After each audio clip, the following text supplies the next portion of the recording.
She set world records that have stood for 37 years. No one has come close, and no one can agree why. September 24, 1988, Seoul, South Korea. Florence Griffith Joyner exploded from the starting blocks in the Olympic 100-meter final. Her long hair flowed behind her. Her one-legged bodysuit, bright purple with turquoise accents, stood out against the track. Her fingernails, each painted with intricate designs and extending several inches, flashed in the stadium lights. She crossed the finish line in 10.5 seconds. It was her second fastest time ever. 3 months earlier, at the U.S. Olympic trials, she had run 10.9 seconds, a world record that still stands 37 years later. 3 days after the 100 meters final, she won the 200 meters in 21.3 seconds, another world record that remains unbroken. She became the first American woman to win 4 medals in a single Olympics: 3 gold, 1 silver. She became a global icon. Her distinctive style,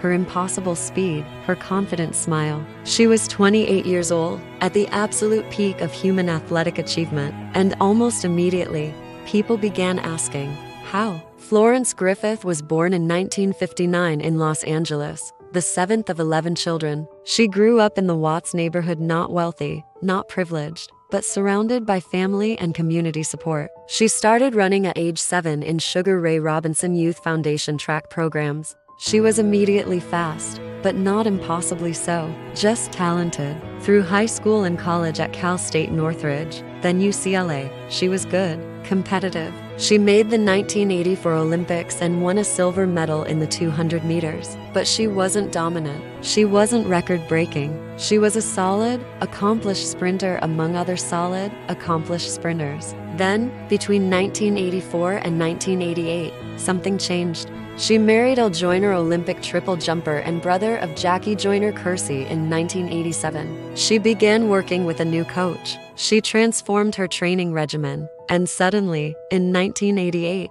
she wasn't just faster, she was incomprehensibly faster. Her improvement was unprecedented in track and field history. At the 1988 U.S. Olympic trials, she ran 10.9 seconds in the 100 meters, shattering the previous world record by 0.7 seconds. In sprinting, improvements are measured in hundredths of seconds. Shaving 0.7 seconds off a world record in one performance is statistically extraordinary. The previous record had stood for less than a year. FloJo's record has stood for 37 years. No woman has run within 0.2 seconds of her 100 meters time since 1988. Her 200 meters record is even more dominant. She beat the second-place finisher in Seoul by 0.43 seconds, an enormous margin in elite sprinting. The immediate question from competitors, journalists, and track officials: how did she improve so dramatically, so suddenly? FloJo's answer: transformed training regimen, weightlifting, intense focus, and natural ability finally reaching its potential.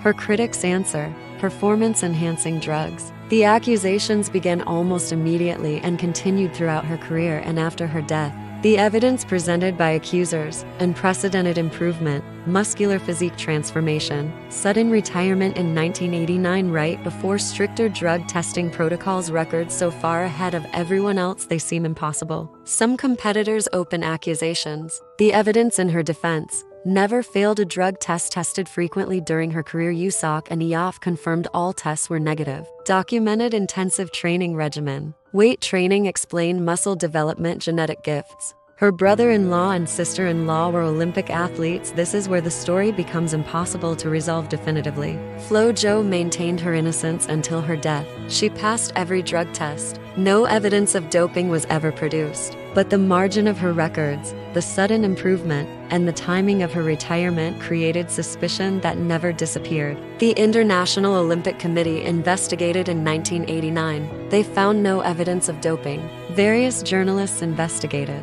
They found accusations but no proof. Her records stand. Her medals were never revoked. No failed tests exist. But the debate never ended. On September 21, 1998, Florence Griffith Joyner died in her sleep at age 38. The cause was determined to be suffocation during an epileptic seizure. She had a history of seizures. Immediately, speculation arose. Were the seizures related to performance-enhancing drug use? An autopsy found no evidence of recent drug use. Her family rejected further examination.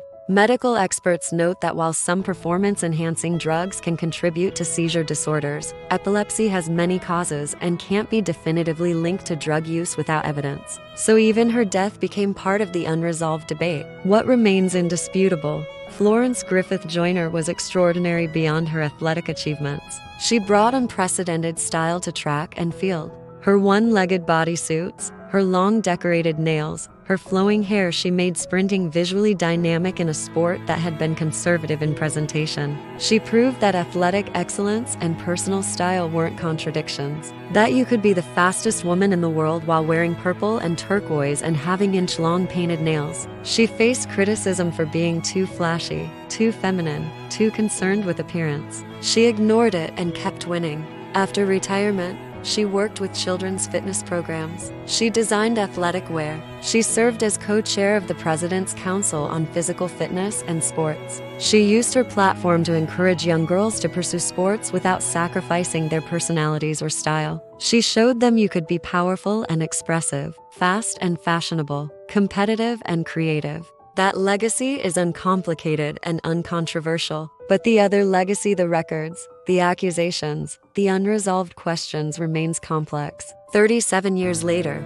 no woman has run 100 meters faster than 10.49 seconds. No woman has run 200 meters faster than 21.3 seconds. These records stand alone in track history, so far ahead of everyone else, for so long, that they create their own category. Are they evidence of perfect genetics, perfect training, and perfect performance? Or are they evidence of something else? We don't know. We may never know. What we do know, Florence Griffith Joyner transformed how the world saw women sprinting. She showed that athletic achievement could be paired with artistic expression. She inspired millions of girls to see themselves as athletes who didn't have to choose between power and personality. She set records that may stand forever, though whether that is because of her extraordinary gifts or something less noble remains one of track and field's most persistent questions. The complexity is part of her story now. Some people remember her as the greatest female sprinter in history, unfairly maligned by jealous competitors and suspicious journalists.